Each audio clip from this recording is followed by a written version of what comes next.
Olá pessoal, tudo bem com vocês? Vamos hoje dar continuidade aos nossos estudos em Direito Penal e hoje nós vamos estudar um instituto do Direito Penal que é voltado a quem já teve a sua condenação, que é o livramento condicional. Então vejam só, eu peço que vocês que estão assistindo essa videoaula acompanhem no material de sala que já está em posse de vocês. Juntamente com isso, entrem no nosso portal e façam as questões envolvendo o tema e acessem a nossa aula, a nossa live, para que a gente possa discutir as questões e tirar as dúvidas atinentes a essa temática do livramento condicional, tá? Então hoje nós vamos, com essa temática aqui, dar continuidade aos nossos estudos, beleza? E mais tarde à noite nós falaremos aí ao vivo para tirar todas as dúvidas que restarem acerca dessa temática, ok? Então vamos lá aos estudos aí sobre o livramento condicional, tá? Vamos aos estudos então sobre o livramento condicional aqui.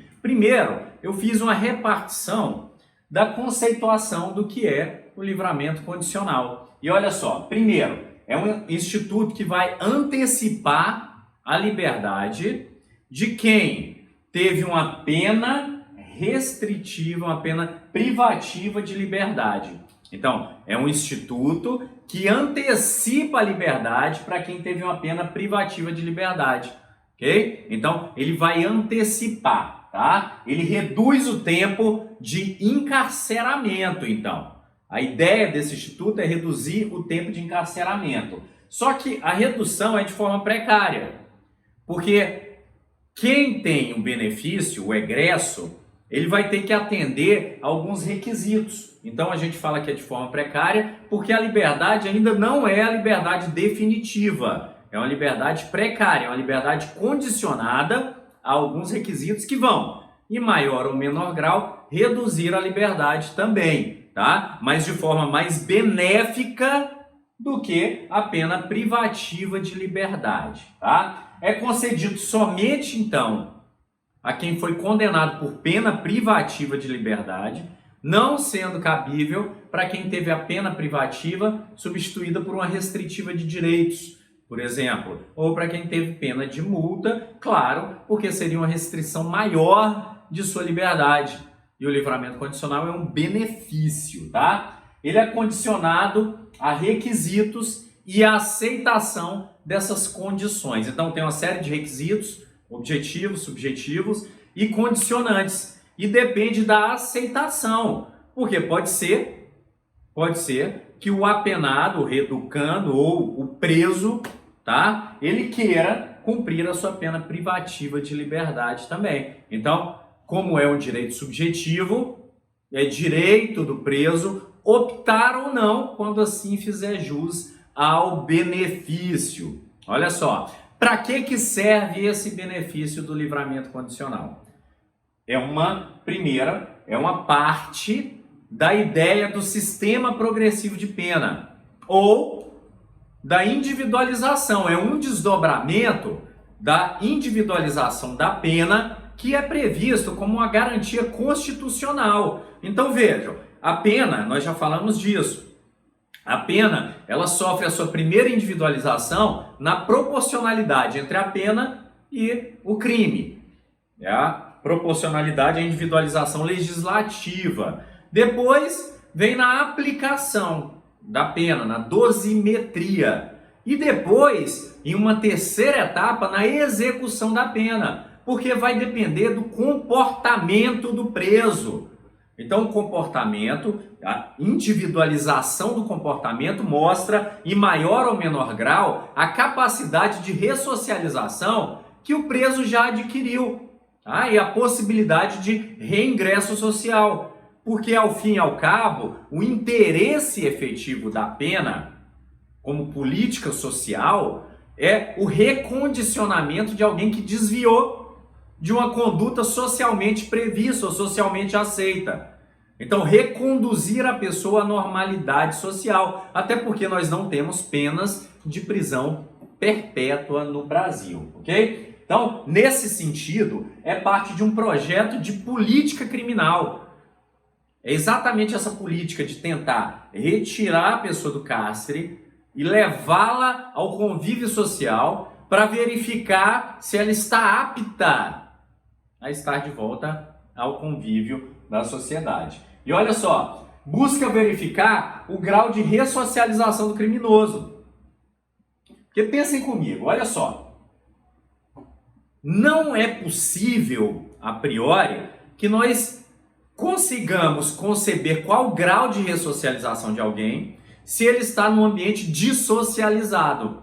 Então, cárcere é um ambiente dissocializado. Quando a pessoa, em tese, é colocada no cárcere, a ideia geral é que essa pessoa está lá, primeiro ponto, porque ela não tem capacidade de conviver socialmente. Mas, como nós não temos penas de prisão perpétua, nós temos que ver como que essa pessoa vai ser reconduzida ao convívio social. E preferencialmente que ela esteja readaptada.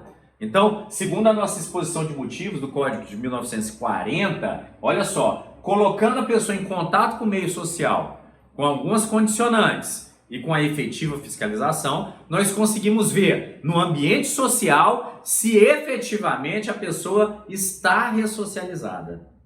Percebem? Então, é uma política criminal que é um benefício para o apenado, para o preso, mas também busca aferir a capacidade de ressocialização que essa pessoa eventualmente venha a ter.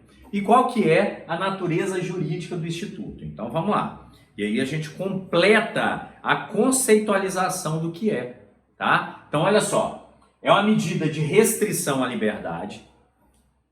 E como eu já falei aqui, é um benefício. Por ser benefício, é menos gravosa do que a pena que priva a liberdade, do que a prisão. Então é menos gravosa, mas continua restringindo a liberdade, tá?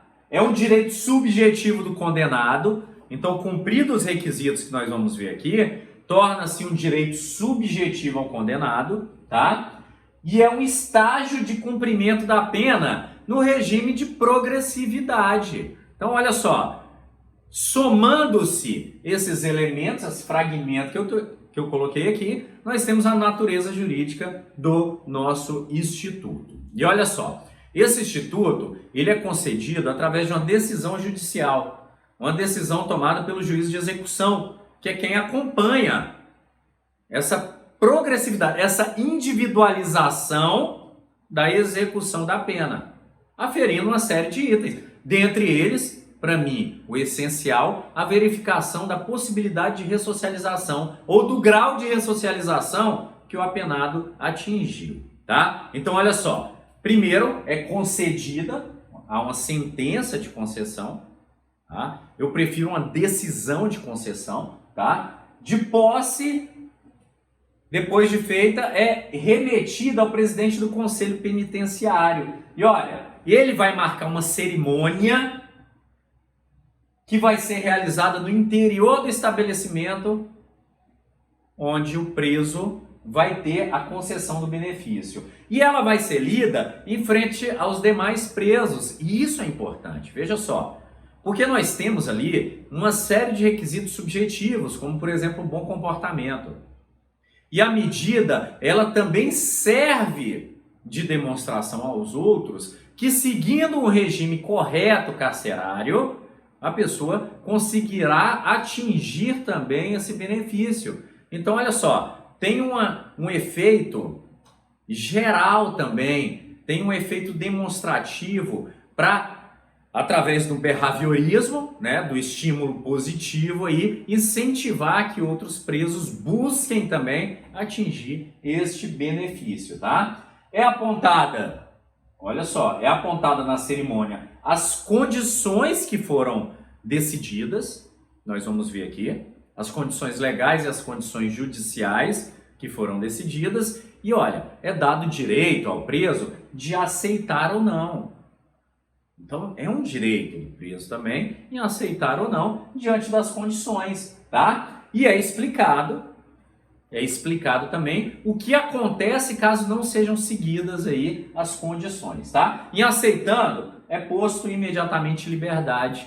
Ele ganha o status jurídico aí de egresso, tá? Por todo o período de prova que ele tiver, até a extinção da pena, tá? Então, olha só, e que interessante, saindo em liberdade condicional, tá? Saindo em liberdade condicional, o egresso poderá ainda remir a pena. Então, olha, se além de trabalhar, ele vir a fazer um curso regular ou profissionalizante, para cada 12 horas desse curso, ele vai remir um dia da sua pena. Olha que maravilha. Então, é um incentivo para a ressocialização e o aprimoramento também do egresso. Dá-se a ele a oportunidade de aprimoramento. Então, a gente sabe que para o egresso há uma dificuldade muito grande de se conseguir emprego, em face de preconceitos e uma série de dificuldades pelo próprio desemprego pelo qual passa o país. Mas ainda que ele não consiga, ele pode estar estudando, se profissionalizando e buscando meios que, olha só, além de trazer uma capacitação e a ressocialização, ainda faz com que ele possa remir um dia para cada 12 horas de estudo. Excepcional aí essa decisão. Não é prevista em lei, mas é o entendimento que se tem jurisprudencial. Vamos agora aos requisitos. O que é necessário para que o preso faça jus ao livramento condicional? E olha, eu separei aqui em requisitos objetivos e subjetivos. E cabe ressaltar que, essencialmente nos requisitos subjetivos, nós tivemos uma reformulação do que era previsto legalmente em face da Lei Anticrime, da 13964, aí ao final do ano. Então fiquem atentos com essas alterações que nós vamos falar. Quanto aos elementos objetivos, nós não tivemos alterações. Olha só, primeiro deles é que a pena privativa de liberdade, que tenha sido a condenação, tá, seja superior a 2 anos, de 2 anos para mais. Então, de 2 anos a mais, qualquer pena, virtualmente é possível aí a concessão desse benefício, tá? E a depender do tipo de crime cometido, dos antecedentes, também vai ter uma escala de progressão. Então, olha só, se o preso é primário por crime doloso e tem bons antecedentes, 1/3 da pena deve ter sido cumprida. Então, pena maior que 2 anos, 1/3 da pena cumprido. Então, vamos supor que foi condenado a 6 anos. Tendo cumprido 2, os últimos 4 anos ele pode cumprir em livramento condicional. Claro, se os outros requisitos forem atendidos. Se for reincidente doloso, metade da pena. Então, esse mesmo de 6 anos teria que ter cumprido 3 anos. Então, veja, o primário seria 2 anos nesse exemplo, 1/3 da pena. O reincidente, metade da pena, teria que cumprir 3 anos. É claro, gente, olha só, o princípio da execução também, junto com o princípio da individualização da pena, então o princípio da execução da pena, princípio da individualização da pena, que estão ali decorrentes do mesmo princípio constitucional, eles buscam a individualização, tratar os diferentes na medida de suas diferenças.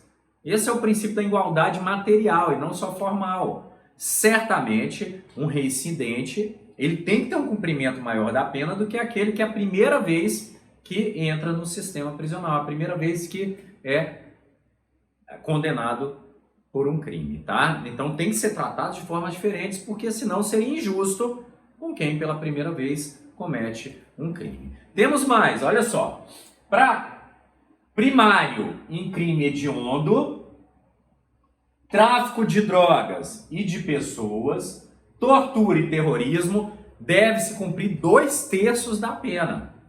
Como a lei tratou esses crimes como crimes mais graves para a sociedade, presume-se uma necessidade maior de tempo dentro do sistema para que se possa conceder esse benefício.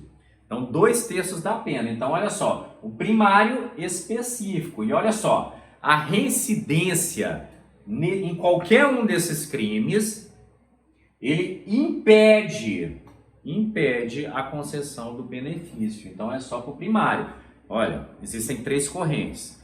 Existe uma corrente que fala, olha, se a pessoa praticou um crime hediondo e depois, vamos supor, homicídio qualificado, né? Homicídio qualificado aí, e depois cometeu um tráfico, ela faz jus, porque para essa primeira corrente tem que ser reincidente específico. Então, homicídio, tráfico, e assim por diante. Tá? É uma corrente bem restrita que visa um benefício maior para o condenado.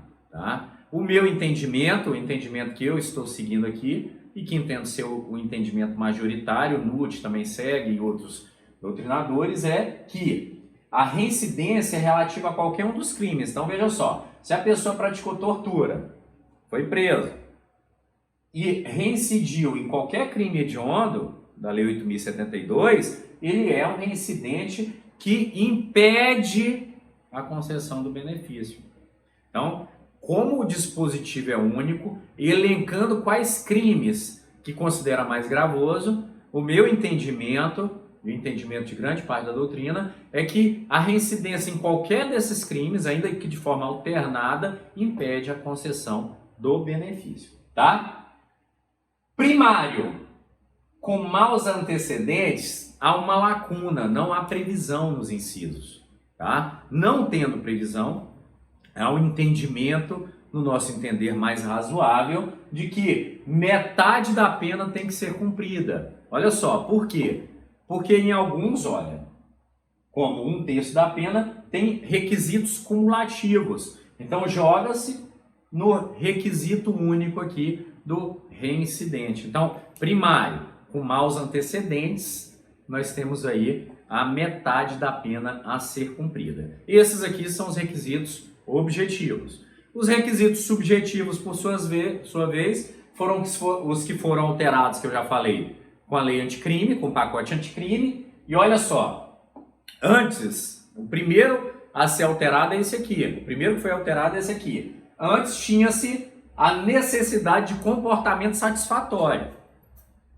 Antes de 84, a necessidade era bom comportamento, como agora. Depois passou-se para comportamento satisfatório. O entendimento que se tem é que bom comportamento é um comportamento melhor do que o satisfatório.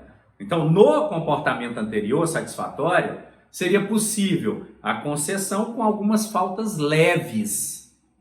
O bom comportamento é diferente. Ele já tem requisitos maiores do que aqueles. Então, olha só, bom comportamento durante a execução da pena. O bom comportamento é a avaliação do condenado de acordo com uma série de critérios.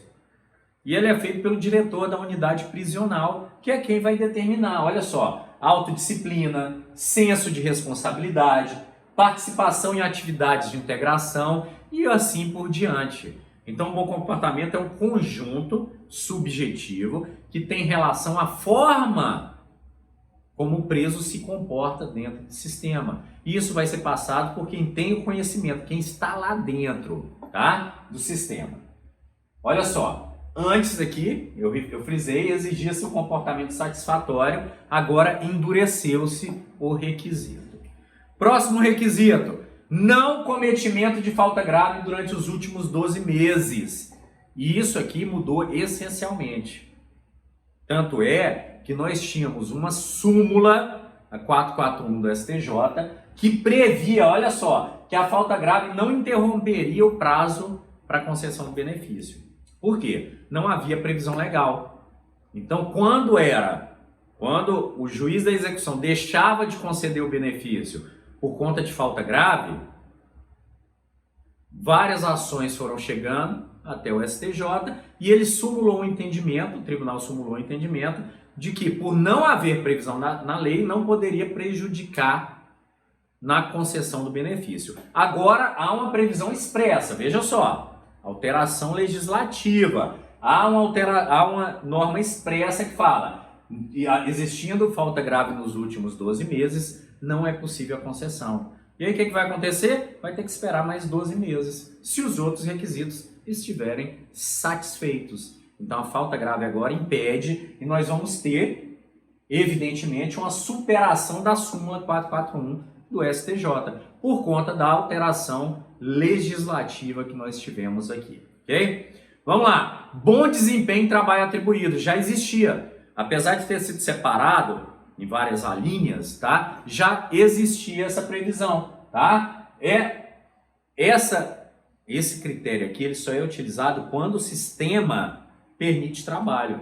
Existem vários estabelecimentos prisionais que não têm condição, não têm estrutura para oferecer trabalho. Nesses que não têm estrutura para oferecer o trabalho, esse quesito não pode ser avaliado, por óbvio. Se o Estado não forneceu, ele não pode avaliar como requisito necessário, tá? Aptidão para prover a própria subsistência mediante trabalho honesto, tá? Então, tem que se comprovar a aptidão. E essa aptidão não sai da cabeça do juiz.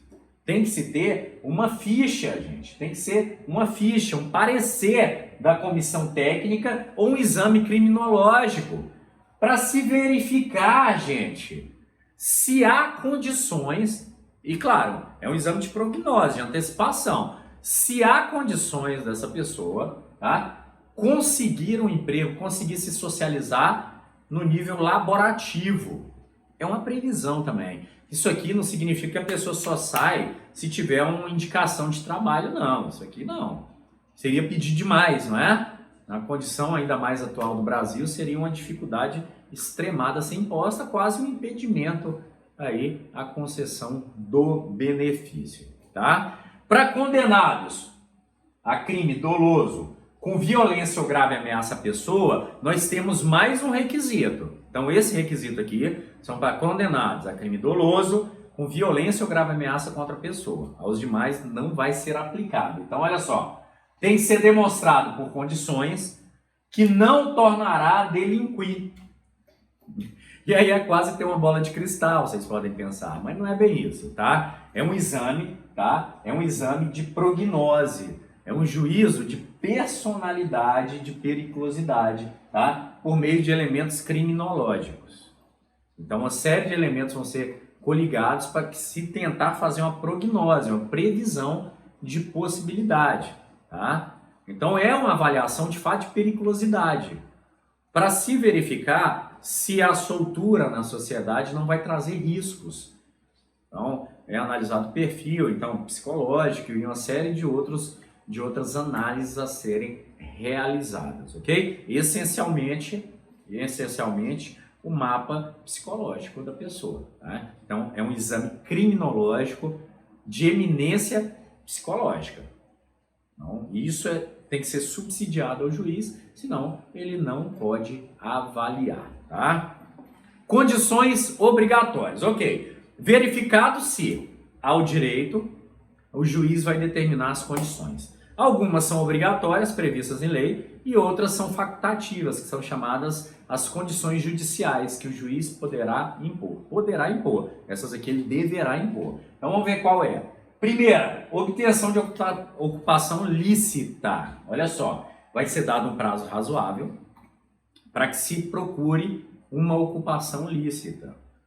Há casos em que não vai se conseguir uma ocupação lícita em determinado período de tempo. Imagina um preso agora, em plena situação de pandemia do Covid, se ele conseguiria uma ocupação lícita. Então, postos de trabalho estão fechados, nós temos uma dificuldade aí econômica, então é muito difícil que se atinja. Mas olha, não precisa ser trabalho só fichado, né, na carteira de trabalho. Pode ser um trabalho de autônomo, profissional liberal, né? Então podem-se ter outros trabalhos. E o estudo? Bom, o estudo, como eu falei aqui, ele pode ser complementado até com um abatimento de pena, mas ele não pode substituir o trabalho. O trabalho é parte dessa ideia ressocializadora, que é a recondução do preso à cadeia produtiva. A grande ideia é essa, tá? Comunicação periódica sobre a ocupação ou ausência de ocupação. Olha, tentei, fiz testes de trabalho, não foi chamado, estou aguardando, enfim, tá? Tem que ser comunicado periodicamente ao juízo. E proibição de mudar-se da comarca sem autorização prévia do juízo. Então, esses 3 requisitos são obrigatórios. O livramento é sempre condicionado. Essas são as condições obrigatórias. E nós temos as condições facultativas, que são chamadas condições judiciais também. Quais que são? Olha só. Comunicar ao juiz de mudanças de endereço. Se o juiz achar interessante, tá? Ele vai determinar essa comunicação. E quem faz a fiscalização? Gente, olha, quero ressaltar para vocês que agora nós temos uma nova polícia no artigo 144, que é a Polícia Penal. Entendo eu que a Polícia Penal deve ter setores específicos para fiscalizar, por exemplo, as condições do egresso, daquele que teve o benefício do livramento condicional. Essencial essa fiscalização para que não haja uma banalização do instituto, ou que seja um instituto aí só de papel, tá? Então, olha só, comunicação de mudança de residência, recolhimento domiciliar em horário fixado pelo juiz e proibição de frequência a determinados locais. Claro que a definição dessas condições judiciais sempre vai estar atrelada ao tipo de crime e à necessidade que o juiz anteveja para melhor verificação das condições de ressocialização do egresso, ok? Outras condições, já foi falado, tá?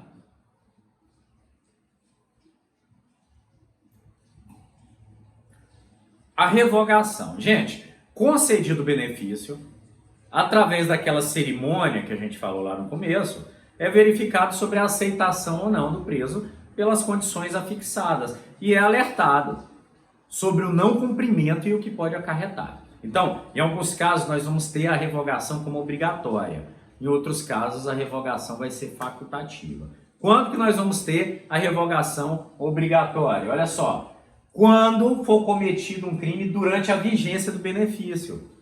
E é um tanto quanto óbvio, não é, esse dispositivo? Pensem comigo, se o livramento condicional serve para verificação da capacidade de ressocialização do egresso, se ele comete um crime, está patente a dificuldade em ressocialização. Então ele vai ter que ser reconduzido ao sistema, tá? Crime cometido antes do benefício também, olha só.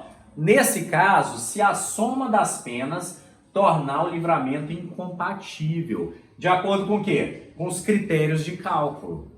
Então nós vimos lá o critério que nós temos de cálculo. Então, por exemplo, o reincidente é meio, metade da pena. Então vamos supor aquele caso que eu falei, 6 anos de condenação. Primário. Então, cumprido 1/3, ele pode sair, cumprido 2 anos. Então ele terá 4 anos de período de prova de livramento. Aí suponhamos que ele seja condenado por um crime cometido antes, com mais 2 anos de pena. Mas isso, quando ele já tinha cumprido 2 anos de livramento. E olha só, então somando a pena anterior 6 com 2 daria 8 anos. O requisito de 8 anos seria metade, cumprido 4 anos de pena. Ele já teria o requisito cumprido, porque ele já teria cumprido 2 anos preso e 2 anos fora, metade da pena. Então ele poderia, nesse caso, manter-se aí com o livramento condicional. Por quê? Porque a soma teria se adequado aos critérios do reincidente doloso. Ok? Então, vai depender do cálculo aí. Revogação facultativa, por sua vez, acontece quando deixar de cumprir alguma condição. O juiz ele pode revogar ou pode advertir. E claro, sempre ele vai chamar para ouvir o porquê daquele descumprimento. Tá? Então, vai ser ouvido antes. A condenação transitada em julgado por pena não privativa de liberdade também. Tá? Pena não privativa de liberdade faculta ao juiz e não obriga ao juiz. Tá? Aqui obriga nós vimos lá, vai depender do caso. Se for cumprida no período ou se cumprida antes, o cálculo não permitiu objetivamente a concessão do benefício. Em todo caso, eu coloquei atenção para vocês, tá? Que o juiz sempre vai ouvir os motivos antes de determinar. E revogado, quais que são os efeitos aí da revogação do livramento? Olha só, caso de condenação por crime cometido antes da concessão, se a pena não permitir a continuidade, então vai ser feito aquele cálculo, se a pena não permitir a continuidade, vai se computar o período de livramento como cumprimento de pena. Então não vai perder. Então a pessoa já tinha cumprido 2 anos de período de prova do livramento e foi condenado por crime anterior. Esses 2 anos vão ser abatidos da pena que ela tem, privativa de liberdade, ok? Vão ser abatidos, não vai perder. Por outro lado, olha só, se cometeu o crime durante o livramento, além de impedir a concessão de novo livramento, tá? Vai desprezar o tempo de prova que a pessoa estava fora. Então, se a pessoa já tinha 4 anos aqui fora em livramento condicional e cometeu um crime no período de prova, ela perde tudo. Isso é avisado antes. É tudo ou nada. Escorregou depois, cometeu um crime, foi condenado, perde tudo. Perde tudo. Beleza? Caso de descumprimento de condição, ou condenado a pena de multa ou restritiva de direitos, aí, tá? Ou restritiva de direitos, vai se verificar pela compatibilidade, tá bom? Então, vai se verificar pela compatibilidade. Extinção de pena e prorrogação. Então, olha só. Se tudo aconteceu às mil maravilhas, se o período de prova transcorreu sem nenhum descumprimento e sem nenhuma revogação, vai se ter a extinção da pena. Extingue-se a pena como se cumprida fosse, tá? Então, olha, findado um tempo, não sendo suspensa ou revogada, extingue-se a pena. Segundo a súmula 617, olha só, extingue-se a punibilidade.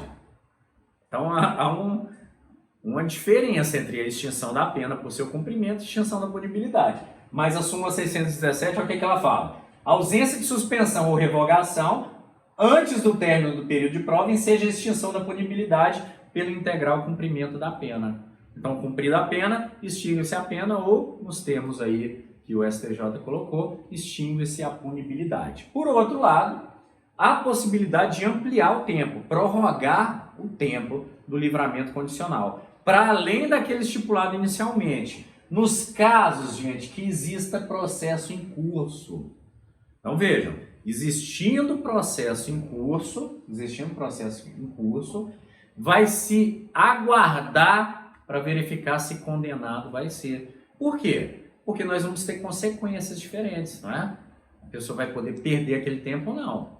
Então, se ele for condenado, por exemplo, a um crime que aconteceu anteriormente, ele não vai perder esse tempo de cumprimento e ele pode até extinguir-se, tá? Então, vai se aguardar aí a decisão processual. Beleza, pessoal? Então, olha só, a aula hoje foi bem rápida, falamos aí sobre livramento condicional, um dos institutos que beneficia, nesse caso, a pessoa que já foi condenada. Então, vejam, nesse caso aqui, não vai entrar naquela etapa da dosimetria da pena, como a restritiva de direitos, a substituição pela restritiva, como o sursis, tá? Ele vai entrar em um momento posterior, quando já cumprido um determinado quanto da pena. Então, 1/3, metade ou 2/3, a depender do crime e a depender da reincidência. Então, nesse caso aqui, lá na frente que é aplicado, não se aplica pelo juiz sentenciante, mas sim pelo juiz da execução penal. Beleza, pessoal? Então, olha só, fiquem com Deus, até a próxima aula e mais tarde nós estaremos juntos aí na live. Tentem responder as questões e nós vamos resolvê-las juntas e tirar todas as dúvidas que eventualmente pairem sobre a temática. Forte abraço, fiquem com Deus.